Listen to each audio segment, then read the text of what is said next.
Barcelona is falling apart, and there is one man responsible, Hansi Flick.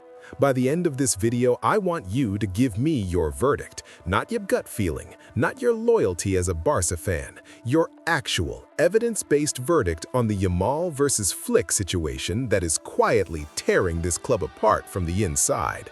Because here is what I know. I know Yamal played through fever. I know he asked to come off and was kept on. I know he has played 32 games with barely any real rotation.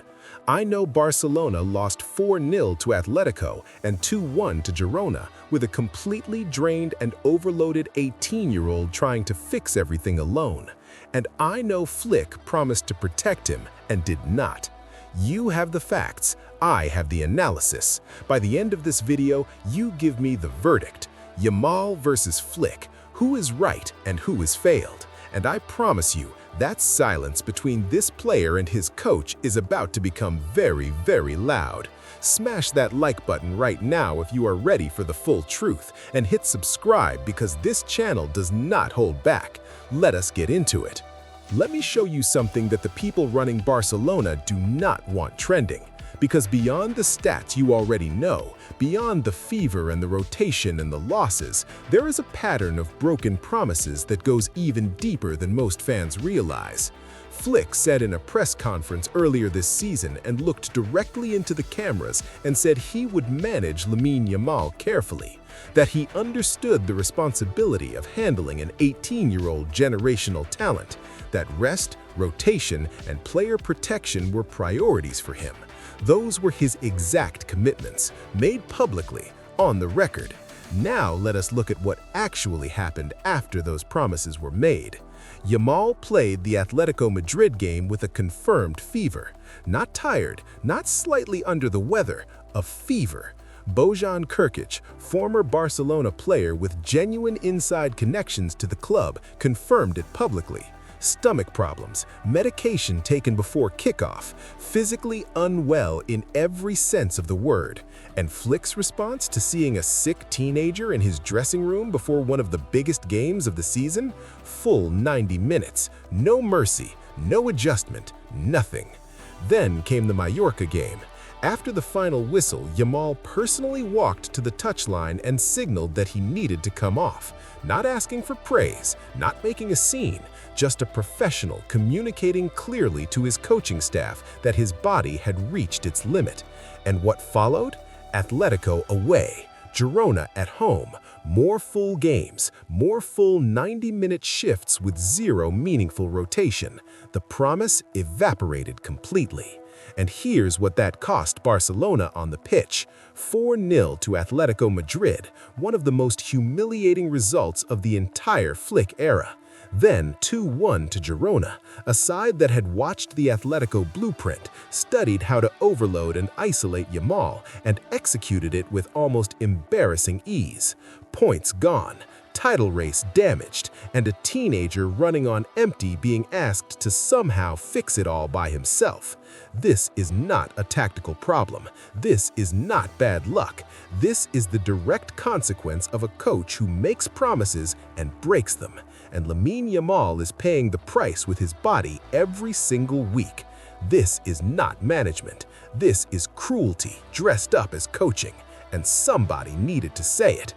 Now I need you to pay very close attention to this next part, because this is where the Yamal versus Flick story stops being about stats and starts being about something much more personal, something much more serious, the breakdown of trust between a player and his coach. It started with the substitution moment that went viral across every Barca fan page and football forum within hours. Yamal comes off the pitch, and instead of the usual professional nod, the usual calm walk to the dugout, he walks off with visible anger on his face, body tight, jaw set, eyes forward, not looking at Flick, not acknowledging the coaching staff, just walking, fast, away. That is not a player who is frustrated with the result. That is a player who is frustrated with a decision, and everybody in that stadium knew exactly which decision it was. Then came the interview, And this is the moment that should have set alarm bells ringing at every level of Barcelona's management. Yamal, 18 years old, the most hyped young footballer on the planet, a kid who should be buzzing with excitement and ambition every single day, sat in front of the cameras and said he just wants to enjoy football. Not win trophies, not break Messi's records, not make history, just enjoy the game. When a player at the absolute peak of his potential says something like that, it is not an innocent comment. It is a cry for help dressed up in professional language. And then the Girona game confirmed everything. This was not a bad day at the office. This was a player who was mentally and physically so far beyond his limit that his football had become unrecognizable. 24 possession losses in a single match. 24. Watch the highlights back and you'll see a player who is not making bad decisions. He's making no decisions at all, running on instinct, on fumes, on sheer willpower alone because his body and mind had nothing left to give. And Flick watched all of that from the touchline and still didn't make the changes that every single person watching could see were needed. The missed penalty, the post ringing out in that horrible silence. Watch Yamal's face in that moment very carefully. There is no fire there. There is no fight. There is just exhaustion. Raw, honest, visible exhaustion on the face of a teenager who has been asked to carry far more than any 18-year-old should ever carry.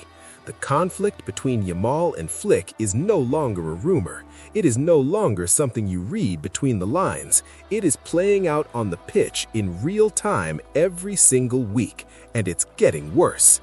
Here's the thing about Hansi Flick's tactics that makes the Yamal situation even more unforgivable.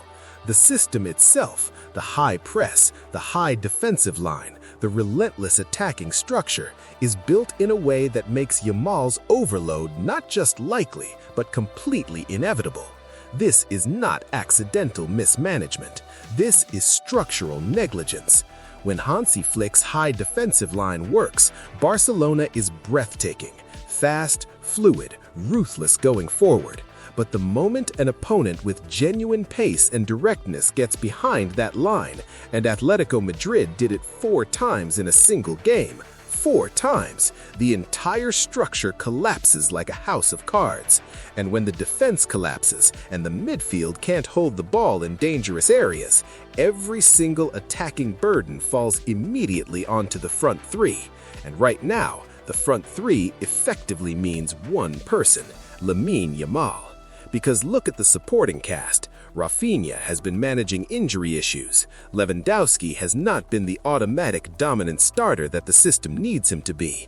The midfield, without Pedri and Gavi at full consistent power, loses its ability to control games and protect the ball in dangerous areas.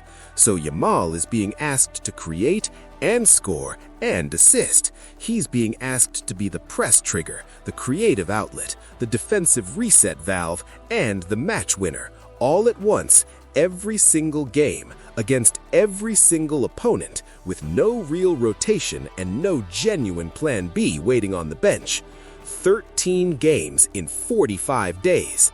Let that number sit with you for a moment. 13 games in 45 days for this Barcelona squad, and Hansi Flick's response to that brutal schedule was to give players rest days only after the losses had already happened, only after the 4-0 to Atletico, only after the 2-1 to Girona. Reactive rest instead of proactive protection. That's the coaching decision that defines this entire Yamal versus Flick conflict. A manager who sees the fire only after the house has already burned. And the most terrifying part of all of this is what happens if Yamal gets injured. Not if things get worse, not if the tension escalates, just a standard muscle injury from an overworked body that has been pushed past its limits for too long. If Yamal spends 4 weeks on the sidelines right now, Barcelona have no La Liga title challenge, no credible Copa del Rey run, no realistic Champions League hope. The entire season collapses around one teenager's absence because one coach refused to build a team that could function without him. That's not tactics. That's a gamble with the future of this football club. This is the part where I tell you exactly what needs to happen and exactly what will happen if it does not. Because we are at a crossroads right now with Yamal and Flick, and the direction Barcelona chooses in the next few weeks will define this entire season and possibly the next one too. The immediate fix is obvious, and Flick has absolutely no excuse not to do it. The Levante game is coming. Levante, not Real Madrid, not Atletico, not Bayern Munich in the Champions League. Levante. This is the game where Flick either proves he means what he says about player protection or exposes himself completely as a coach who cannot adapt even when the solution is sitting right in front of him. Yamal does not play. Full rest, 90 minutes on the sofa watching his teammates handle a winnable game without him. That is the decision a smart manager makes. That is the decision that shows his star player he actually values him as a human being and not just as a football tool. Beyond Levante, the defensive structure needs a complete rethink. You cannot keep sending Barcelona out with a high line that every half-decent coach in Europe now knows how to exploit. You cannot keep building every attack through one channel, one player, one 18-year-old who your opponent studies specifically to neutralize. Build a real plan B. Develop alternatives. Make teams uncertain. Right now, Barcelona is the most predictable great team in Europe, and that predictability is Yamal's burden to carry every single week. Now let us talk about what happens if none of this changes, because the World Cup 2026 is not a distant dream anymore. It's 18 months away. Spain's entire tournament strategy will be built around a fresh, explosive, fully motivated Lamine Yamal. But the Yamal who shows up to that World Cup is being shaped right now by what happens to him at Barcelona this season. An overworked, mentally drained, physically exhausted Yamal will not be the player Spain needs on that stage. And the responsibility for that outcome will sit entirely with Hansi Flick. And then there is the scenario that keeps getting more realistic with every passing week. More angry walks off the pitch, more honest interviews about just wanting to enjoy football, more visible frustration during games. At some point, and that point is closer than Barcelona wants to admit, Yamal's camp will have a very serious conversation with the club about his situation. His father, his agent, the people around him who protect his interests, they are watching everything that is happening. And when they decide that enough is enough, that conversation will not stay private for long. The Yamal versus Flick conflict is already the biggest story in Spanish football right now. When it finally explodes into the open, it will be the biggest story in world football, and Hansi Flick will have nobody to blame but himself. So here's your moment, Yamal versus Flick. You've seen all the evidence, you've heard the full story. Now drop your verdict in the comments right now, Team Yamal or Team Flick, and let the debate begin.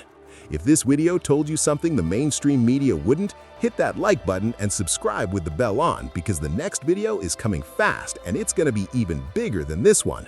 Peace, Barça fam. Visca el Barca.